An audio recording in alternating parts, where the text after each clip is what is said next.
everybody, welcome back to Review the Nerds. I'm Vincent. And I am Mike, and today we're going to talk about the Ghostbusters first trailer, the reboot that no one was asking for. Yeah, guys, so the first trailer for the new 2016 Ghostbusters movie has come out with the all-female cast. It's hit the internet. A lot of people have voiced their opinions about it. We're here to voice ours. Mike, if you had to, like, give your impressions of this trailer in one word, what would your word be? This is 2 words. I was going to say poopy ectoplasm. Not like the healthy green ectoplasm that we see Slimer give off. I'm talking about like the brown, watery diarrhea ectoplasm just being squirted over our faces. The Slimer's ectoplasm is the healthy kind. Yeah, that's what we're going to It's normal ghost ectoplasm. That's what they release naturally. That is considered healthy for a ghost. My word would be bored. For the very most, I know a lot of people are like pissed and angry at this trailer, and I'm not saying I really liked it, but I was just mostly bored by it. I think there was like a couple moments in the trailer that kind of got me interested, but beyond that, I was like, after that first 30 seconds when they're doing the build-up, it's like, 30 years ago, 4 scientists saved... And they weren't 4 scientists. Yeah, instead of 3 scientists and 1 dude who was just really cool, so fuck it if he was a scientist or not. The token black guy. No, I don't think...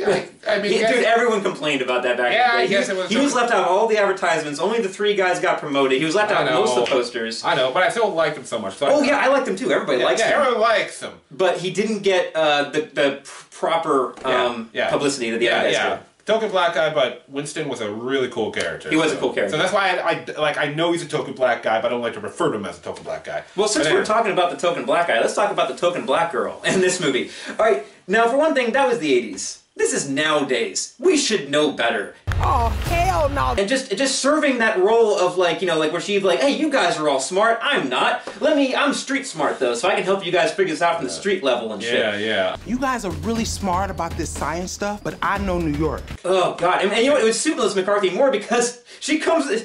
I know in real life she's not a stupid person, but she plays stupid people a lot. So it would make more sense if she was the one that wasn't the scientist. Yeah, and have the black girl be a scientist too.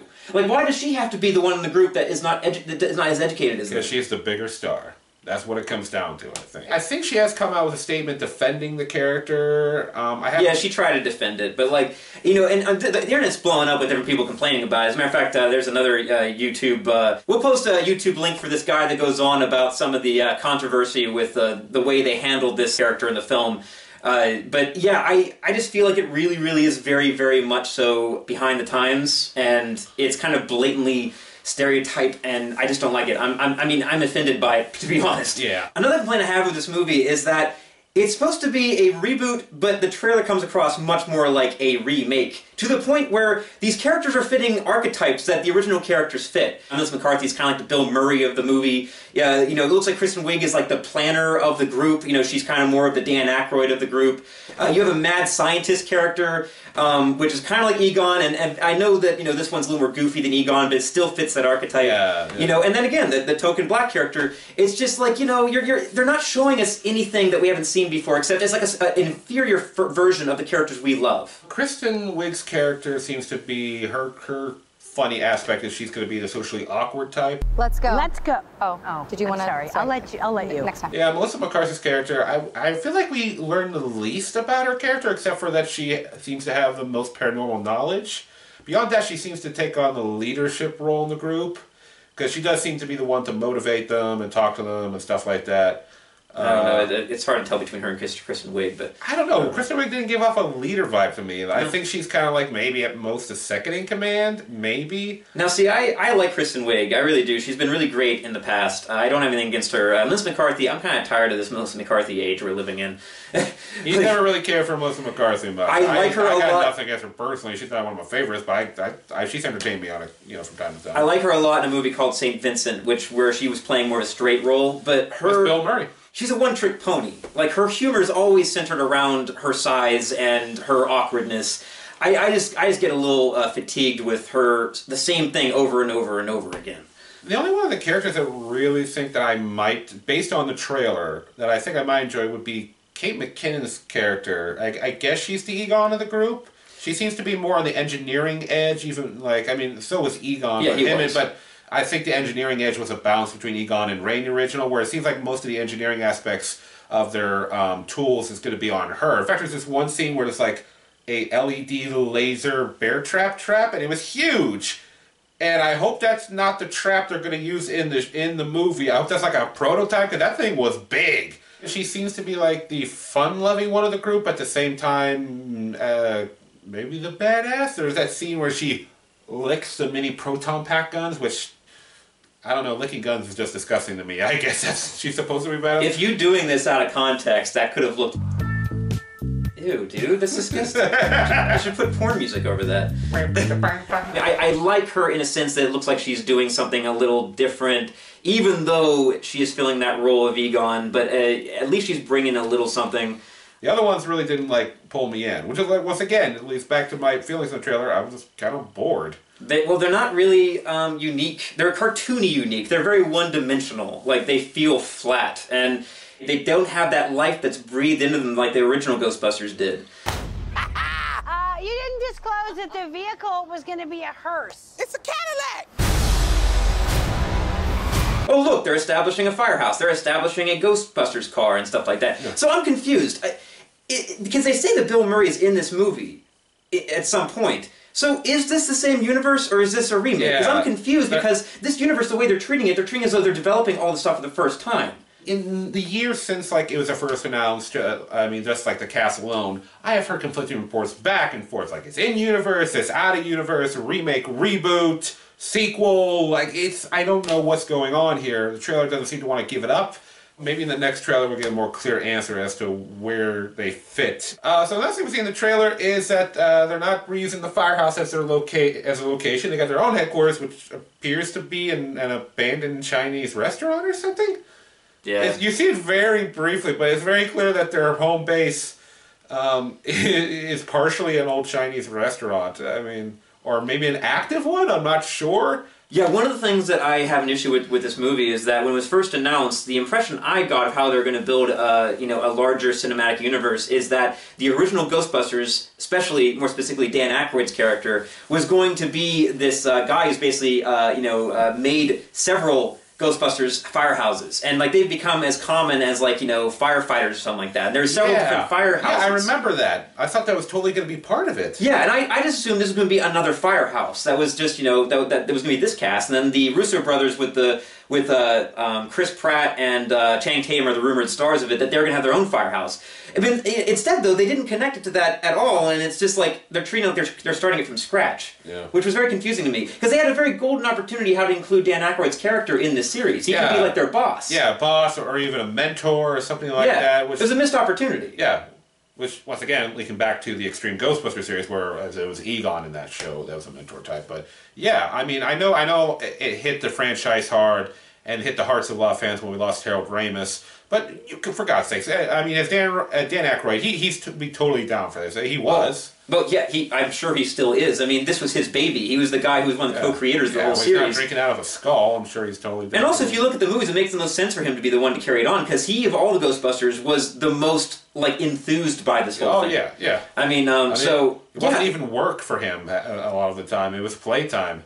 Yeah, but this feels like a big missed opportunity. But then there's so many jokes in this movie that are also really tired and overused, not just from the Ghostbusters series, but from other films like The Exorcist. Like, there's a sequence at the end where Melissa McCarthy's possessed by a ghost, and she spins her head around, and then Leslie Jones runs up and goes like, "The power of Christ compels you," or something like that. She slaps her around. It's like, we just saw this joke in This Is the End. We've seen this joke in Scary Movie 2. We've seen this joke in so many damn things constantly. Don't you guys have anything original to give us? And since now that we know we can just slap the shit out of ghosts, fuck the proton packs, fuck the jumpsuits, just send Leslie Jones out there to backhand the fuck out of these ghosts. We don't even need it. Fuck, don't worry about crossing streams. There ain't no streams to begin with.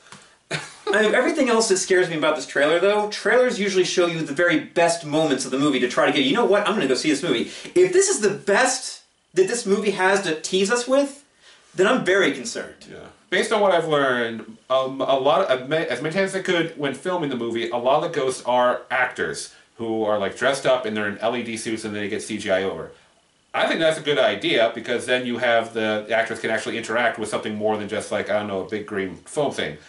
However, it seems like most of the ghosts, if not all the ghosts in this movie, except for a little cameo by Slimer, are humanoid.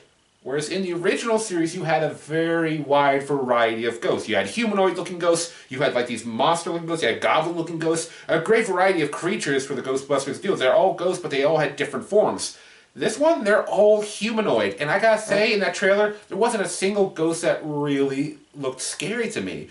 Well, I understand what you're saying, I guess. That's not really a big issue for me. The issue for me is that they all look like they're cartoons. Like, it doesn't look scary because they don't look at all real.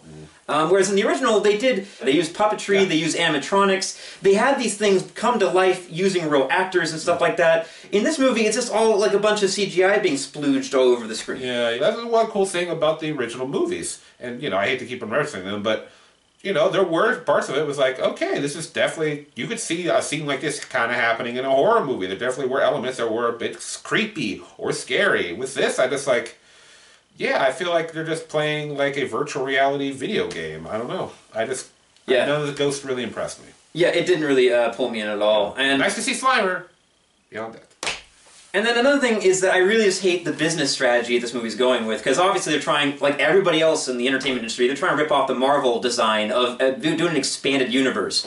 And their idea of how to expand this universe is to separate the sexes into two separate films. You have an all-girl film and an all-male film. It just feels like a very cheap gimmick. It's so unnecessary. Just combine the cast together. Because I think the way that they would bounce off each other would be more interesting than them by themselves in one movie. If you have girls working with guys, that presents a whole new level of comedic possibilities. Of course, they might do an Avengers-style team-up at some point. Yeah, they're definitely going to build up to that. That's if this movie is successful. What I would have liked to have seen was something along the lines from the sequel series to the real Ghostbusters cartoon series, Extreme Ghostbusters, where it was like 10 years after the events. There's a whole new team of Ghostbusters, and they were like, you had a black guy, you had a Latino dude, you had a white guy, you had a goth chick, and then the white guy was in a wheelchair. You had some diversity in that group, you know? That's what I was kind of hoping for a new film. I was surprised they decided to go with an all-female cast, but I wasn't necessarily disappointed. If you're going to have a movie represent the female demographic, then why not have a female at the head of the film, directing female actors and stuff like that? Why is a guy directing women the way he thinks that women Ghostbusters should act? You know, like... And the Bridesmaids director of all people, and I'm going to say this right now, I think Bridesmaids is incredibly overrated. Meanwhile, though, they have these really, really awesome guys who have now proven themselves to be very worthy filmmakers, the Russo brothers, the directors of Captain America Winter Soldier, doing the all-male Ghostbusters. The Russo brothers are far more clever and advanced in their style than the Bridesmaids guys. Again, if this is the best, the very best that this movie has to show in the teasers of this film, then I hate to think what the rest of the movie's like. So I'm not on board. I'm not excited about this at all. You know, the trailer, I found it mostly boring, and to me that's the worst thing a trailer can do. Not piss somebody off, but bore them. Because the purpose of a trailer is to get you interested in the product. And if it bores you, you're not even going to like bother with it most of the time. If it wasn't for the fact it was Ghostbusters, I probably wouldn't even be interested in this. I think we've given this movie enough of our time. Alright. Well, guys, everyone, thank you for tuning in again. Please like us on Facebook, follow us on Twitter, and, of course, subscribe to our channel here. And until next time, I'm Vincent. And I'm Mike. And this has been Review the Nerds.